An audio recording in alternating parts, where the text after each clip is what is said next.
The great dome of Zareth 9 shimmered under the twin moons as the crowd gathered in ceremonial silence.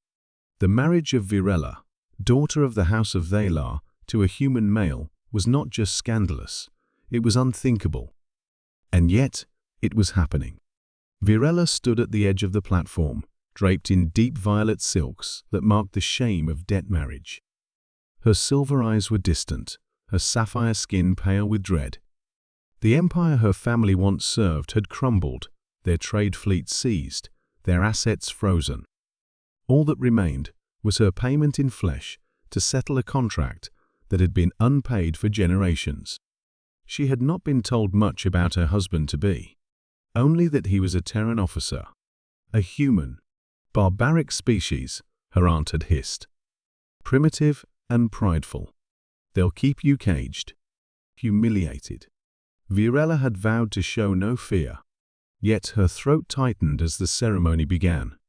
Then he stepped forward, not in war armor, not in a ceremonial robe, but in a clean, simple Earth-style uniform.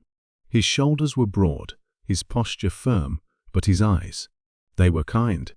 Captain Elias Ward, representing the Terran Accord, the officiator announced. Elias didn't smile.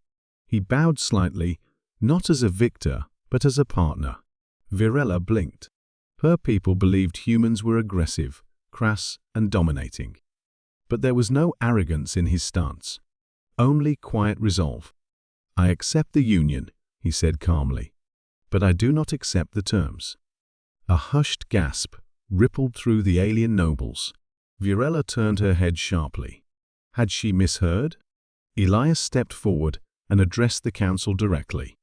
This marriage was arranged to satisfy a debt your system placed on her family. But under Terran law, such practices are void. We do not trade people. Murmurs broke out across the chamber. He continued as a Terran officer. I invoked Article 17 of the Interstellar Rights Compact. Virella Thalar is free. This marriage will only proceed if she wishes it. The officiator stammered, but the contract.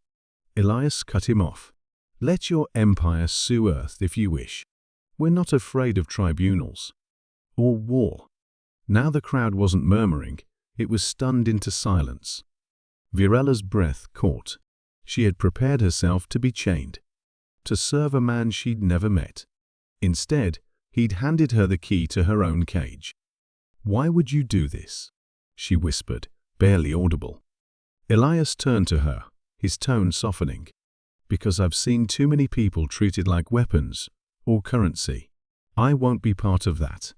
Tears threatened her eyes, not of grief, but something far more dangerous. Hope. I don't know what to say, she murmured. You don't have to say anything, he replied. But if you'd rather start over as equals, as friends, I'm willing. The ceremony was halted. Legal advisors scrambled. The debt was quietly settled by a Terran diplomatic fund. And within hours, the news had spread like wildfire across 100 systems. A human captain had defied an ancient custom and won. A week later, Virella stood aboard the U.T.S. Aegis, staring out into the stars.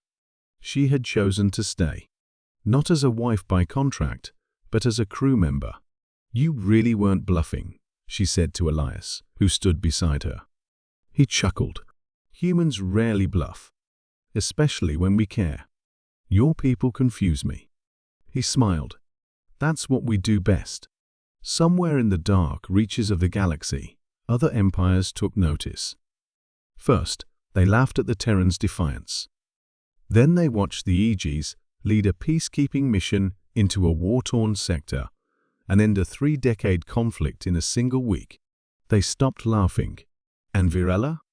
She became Earth's first ambassador to the Zareth Coalition, not because she was married into humanity, but because she chose to stand with it.